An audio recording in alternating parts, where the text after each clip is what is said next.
ఒకసారి ఒక అబ్బాయి వాళ్ళ నాన్నని ఇలా అడిగాడు, నాన్న, నా లైఫ్కి ఎంత వాల్యూ ఉంది అని.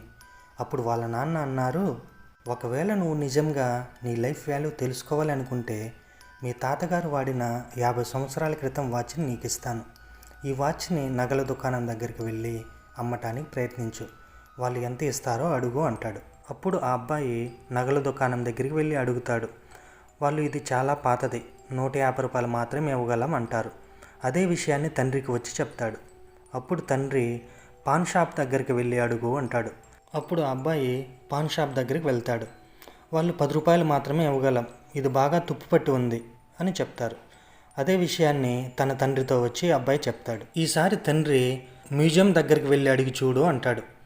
అప్పుడు అబ్బాయి మ్యూజియం దగ్గరికి వెళ్ళి అడగగానే వాళ్ళు అది చూసి ఇది చాలా పురాతనమైనది మరియు అత్యంత అరుదైనది, ఈ వాచ్కి 5 లక్షలు ఇవ్వగలం అంటారు. అప్పుడు ఆ అబ్బాయి ఆశ్చర్యపోయి తన తండ్రి దగ్గరికి వెళ్ళి, నాన్న, ఈ తుప్పు పట్టిన వాచ్కి 5 లక్షలు ఇస్తానన్నారు నాన్న అని వాళ్ళ తండ్రితో చెప్తాడు. అప్పుడు వాళ్ళ నాన్న నవ్వుతూ ఇలా అన్నాడు, ఇప్పుడు అర్థమైందా నీ లైఫ్ వాల్యూ అనేది? నిన్ను నువ్వు ఎక్కడ ఉంచావనే దానిపైన నీ లైఫ్ డిపెండ్ అయి ఉంటుంది. నువ్వు 150 రూపీస్ వాచ్లా కావాలనుకుంటున్నావా, లేక 5 lakhs రూపీస్ వాచ్లా కావాలనుకుంటున్నావా? ఈ ప్రపంచం చాలా వైవిధ్యమైనది. నీకు ఎక్కడ విలువ ఉండదో అక్కడ అస్సలు ఉండకు. అలా అని వారి మీద కోపం వద్దు, వారితో వాదించి కూడా ప్రయోజనం ఉండదు. నీకు తగిన విలువ దొరికిన చోట మాత్రమే ఉండు. ఫ్రెండ్స్, మీ విలువ ఏంటో తెలుసుకోండి, తెలిసేలా చేయండి.